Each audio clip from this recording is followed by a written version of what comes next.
एक सवाल और था सर मेरा, जैसे आपने पिछला भी आंदोलन किया था, समाज के काफ़ी नौजवानों पर मुकदमे भी लगे थे और उनकी तारीखें भी भुगत रहे हैं आज भी।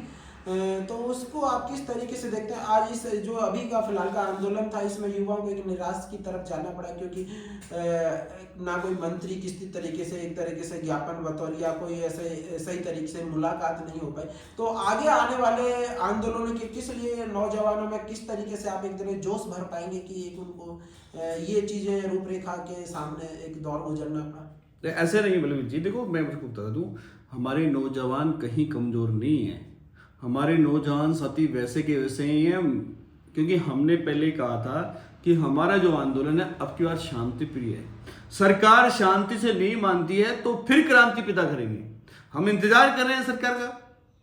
सरकार अगर नहीं देती है थोड़े दिन इंतजार करेंगे, और नहीं करती है तो फिर क्रांति के लिए तो हम बैठे ही हैं ना। अरे फिर मुकदमे खाने के लिए तो हम बैठे ही हैं, और व्यवस्थाएं करने के लिए बैठे हैं, राजस्थान को जाम करने के लिए हम बैठे हैं, सारी व्यवस्थाएं हमारे पास में। लेकिन जब हमारा प्रोटेस्ट शांति से है और सरकार अगर सहमति बनाई है उस पर, तो हमें क्यों देने वाली तो सरकार ही है भाई, सरकार ही है। और सरकार जब कह रही है कि हम आपकी मांगों पे सहमति करते हैं, अगर वो सहमति बनाए तो ठीक है, नहीं तो हम उनके खिलाफ मोर्चा खोल देंगे। हमारे क्या फर्क करता है? वैसे भी हम तो सरकार के खिलाफ है, चाहे कोई सरकार हो, हम तो उनके खिलाफ मोर्चा खोलेंगे, पूरी ताकत के साथ खोलेंगे, ताम झाम के साथ खोलेंगे। इसमें कोई किंतु परंतु वाला सवाल नहीं है। हम कोई डरने वाले नहीं है किसी से। हम कोई अभी तक किसी पार्टी के नहीं है। जिस दिन विचारधाराएं होंगी उस दिन बात करेंगे। फिलहाल हमारी लड़ाई मजबूती से, जो लड़ाई लड़ रहे हैं उसके लिए लड़ रहे हैं और मजबूती से लड़ रहे हैं। लेकिन समाज के अंदर एक चहल पहल ये भी चल रही है कि आप सीपी सैनी अपने निजी स्वार्थों के लिए अपने संघर्ष की गति में आगे बढ़ रहे हैं। तो समाज को किस तरीके से आप देखते हैं और समाज की किस तरीके की गतिविधियां कि समाज चंदे के अंदर जो भी पहल निकल के आती है कि समाज के अंदर चंदा उगाया जाता है और आगे की चीज़ें गतिविधि को लेकर चल रहे, तो एक स्पष्ट करिए कि समाज को किस गतिविधि को एक सही तरीके से संदेश देना चाहिए कि क्या एक्टिविटीज होती है कि समाज को जो भ्रांतियाँ चल रही है उसको कैसे आप एक तरीके से सॉर्ट आउट कर रहे हैं? देखो, एक जो प्रोटेस्ट करता है कोई भी आदमी, जो शुरुआत करता है, तो उसको आरोप प्रत्यारोप के लिए तैयार रहना चाहिए। ये तो देखो छोटी मोटी चीजें हैं, ये तो जीवन में चलती रहेंगी। कहीं भी चले जाओ, किसी भी क्षेत्र में चले जाओ आप, अपने चाहे पत्रिका के क्षेत्र में हो आप, तो आप पे भी बहुत सारे आरोप लगते हों, प्रत्यारोप लगते होंगे। तो इसमें कोई किंतु परंतु वाली बात नहीं है। आरोप प्रत्यारोप ये तो देखो, जो हमारे पक्ष में है वो सपोर्ट करेंगे, जो विपक्ष में है वो आरोप लगाएगा। तो आरोप प्रत्यारोप तो ये जीवन का एक निजी, सार्वजनिक जो जीवन जीता है उसका ये निजी काम है, इसका कोई फर्क नहीं पड़ता आरोप प्रत्यारोप लगाना। दूसरी बात है, आज मैं आपको बता दूं, जब हम लोग पिछली बार जब आंदोलन करते तो हमारे पे लाठीचार्ज किया गया, मुकदमे दर्ज किए गए, जेल में भेजा गया। तो यही वो जो लोग थे जो आप जिनकी बात कर रहे हो, ये लोग उस समय छाती पीट पीट के ये कह रहे थे कि हमारे लोगों को मुकदमे लगवा दिए, हमारे लोगों को जेल भिजवा दिया, हमारे लोगों का ये करवा दिया, हमारे लोगों का ये करवा दिया। तो ये जो लोग है ना, इनका काम एक प्रोपेगेंडा तैयार करना और लोगों को भ्रमित करना है। तो ये कुछ समय के लिए कर लेते हैं अपना निजी काम, बेचारे 2-4 लाइक कमेंट मिल जाते हैं इनको। आजकल फेसबुक में क्या है, लाइक कमेंटों को बड़ा शौक है लोगों को, क्योंकि धरातल पे तो जीवन में कोई काम कर नहीं पाते, लेकिन इनको बड़ा शौक है। तो एक बेचारे कर लेते हैं, कर लेती है करो आप, हमें इनसे कोई नाराजगी नहीं है। हम तो ये चाहते हैं कि कम से कम ये जो विरोध कर रहे हैं तो उनको जोर शोर से करना चाहिए। ये एक पहलू है जीवन का, राजनीतिक पहलू है। जितना अपना विरोध होगा, क्या मैंने एक किसी शायर ने कहा है कि अगर आपका 70% विरोध है तो याद कीजिएगा आप अच्छा काम कर रहे हो। तो ये तो देखो, आरोप प्रत्यारोप तो ऐसे जीवन में चलते रहेंगे, बल्कि हमें मजबूती से लड़ाई लड़नी है, ये ध्यान रखना चाहिए। और आज पिछले 10 साल के जीवन के अंदर, 10 साल के अंदर मैंने तो देखो जितना सार्वजनिक जीवन है उसमें मैं मेरी मजबूती से लड़ाई लड़ी है। और 10 साल में जहां भी मुझे मौका मिला, करीबन 250 आंदोलन हुए हैं, उन 250-300 आंदोलन में मेरी जो भूमिका निभा पाया, मैं निभा पाया हूं। मजबूती से लड़े हैं, उनको न्याय दिलाने का काम किया है, चाहे वो कहीं भी लड़ाई लड़ी हो। लेकिन इसका मतलब ये नहीं कि हम हार कर बैठ जाएं, या उन लोगों के जो आरोप प्रत्यारोप लगाते हैं उनके आरोप से हम डर के बैठ जाएं। ऐसा किंतु परंतु वाली नहीं है। पूरी कौम लामबंद है और मजबूती से लामबंद है, पूरी तरह से मेरे पे विश्वास करती है, और उस विश्वास को हम कहीं कमजोर नहीं होने देंगे एक भी हालत में।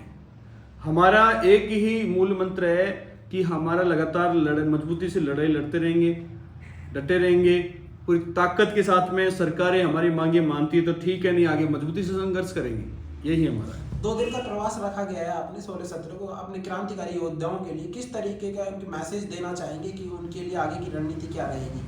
देखो, वैसे तो मैसेज तो कोर कमेटी देती है, लेकिन मैं तो इतना ही कहूँगा कि मैं तो एक छोटे से कार्यकर्ता के रूप में, आपने देखा होगा, मैं तो एक कार्यकर्ता के रूप में, बड़े बड़े जो नेता थे वो तो सारे मंच पे थे, मैं तो एक छोटा सा कार्यकर्ता था। तो जमीन पे बैठ के मैं मेरी लड़ाई लड़ रहा था, आराम से जमीन पे बैठ के लड़ाई लड़ रहा था। आप वहां भी पत्रिका करने आए थे, आप मुलाकात हुई थी, मैंने आपको वही बाइट दी थी। तो मैं आपको बता दूं, वहां पर भी मैंने तो अपनी बात रखी, मजबूती से रखी और आगे बढ़ते रहेंगे। देखो, जो संघर्ष करता है, जो लड़ाई लड़ता है, जो लाठियां खाते हैं, जो जेड़ जाता है, वो आदमी कभी ये नहीं कहता कि मैंने ये कर दिया, मैंने ये कर दिया, मैंने वो कर दिया। वो उसका काम है ओरिजिनल लड़ाई लड़ना। और जो लोग घर में बैठे रहते हैं, वो तो घर में बैठे बैठे क्या काम करेंगे? उनको कमियां निकालती हुई घर पे बैठ के तो कमियां निकालेगा। और क्या है, यहाँ आते मेरे साथ बैठते पसीने में, मेरे साथ बराबर कंधे से कंधा बैठते। लेकिन जिनको माइक पकड़ने का शौक है, वो आते हैं एक दिन, सिर्फ कार्यक्रम वाले दिन आते हैं और माइक पकड़ के भाषण ठक ठक ठक ठोक के चले जाते हैं और फिर कहते हैं कि ये लो, ये देखिए साहब, ये कर दिया सीपी ने। अरे सीपी सैनी जब 3-6 महीने से लगा हुआ था विधानसभा घेराव के लिए, तब क्यों नहीं आए वो लोग? अब देखो, ये तो उनका निजी काम है, मैं किसी पे आरोप प्रत्यारोप नहीं लगाने चाहता। मैं तो देखो, अपना काम है काम करना, मैं पूरी ईमानदारी से काम कर रहा हूँ। और इस विधानसभा घेराव की बात होता है तो 6 महीने से हमने मेहनत की है, लगातार चले 200 किलोमीटर, और 200 किलोमीटर बाद सरकार से सहमति बनी है। जो कमेटी ने कहा कि हमारी सहमति बन गई, तो हमने आगे बात रखी है। और कमेटी ने कहा कि आज हम यहीं रखेंगे या खत्म करते हैं इसको, तो हमने खत्म कर दिया। क्या है? लेकिन सर, एक समाज के अंदर क्या मैसेज देना चाहोगे कि जब आपका आंदोलन चल रहा था, दूसरे दिन एक सोशल मीडिया पर पोस्ट वायरल होती है कि ओबीसी का वर्गीकरण किया जा रहा है, तो क्या आप उसको किस तरीके से देखते हैं? उसके लिए देखो, ओबीसी का वर्गीकरण हम चाहते हैं, हम एक कमेटी बनवाना चाहते हैं, लेकिन बड़े दुर्भाग्य की बात है, जो मार्शल्स कौम है, उन्होंने कहीं ना कहीं, वो हमारी बहुत बड़ी रुकावटें बनी हुई है। वो लोग नहीं चाहते कि हमें हमारे हक और अधिकार नहीं चाहिए। ये लोग हम अभी तक तो हमारे लोग हैं, ये समझ नहीं पा रहे। एक तरीके से उन्होंने एक मैसेज दिया है आपको इस तरीके, या आपका एक आंदोलन का एक तरीके से प्रभाव कह सकते हैं उसको, या मैसेज कह सकते हैं, किस तरीके से इसको देखते हैं आप? मैं इसको इस तरह देखता हूँ कि देखो, जैसे आपने कहा कि वो लोग वर्गीकरण नहीं होने देना चाहते, ये बात है, हमारे लोगों को भी समझना पड़ेगा कि हमारा लड़ाई किससे है। अभी तक तो हम लोग हमारे आरोप प्रत्यारोप में बिजी हैं, अभी तक तो हम लोग हमारी खुद की लड़ाई से बाहर नहीं। आप बताओ कि ऐतिहासिक विधानसभा घेराव रहा, आज तक कभी विधानसभा इतना बड़ा घेराव नहीं हुआ। आजादी के 78 साल बाद में इतने लोग कभी विधानसभा घेराव पे नहीं आए। पहली बार इतना बड़ा मैसेज हुआ और कुछ चंद लोगों की वजह से कहीं ना कहीं उसकी टीआरपी को नुकसान पहुंचा गया। या ये तो कहेंगे कि वो कहीं किसी न किसी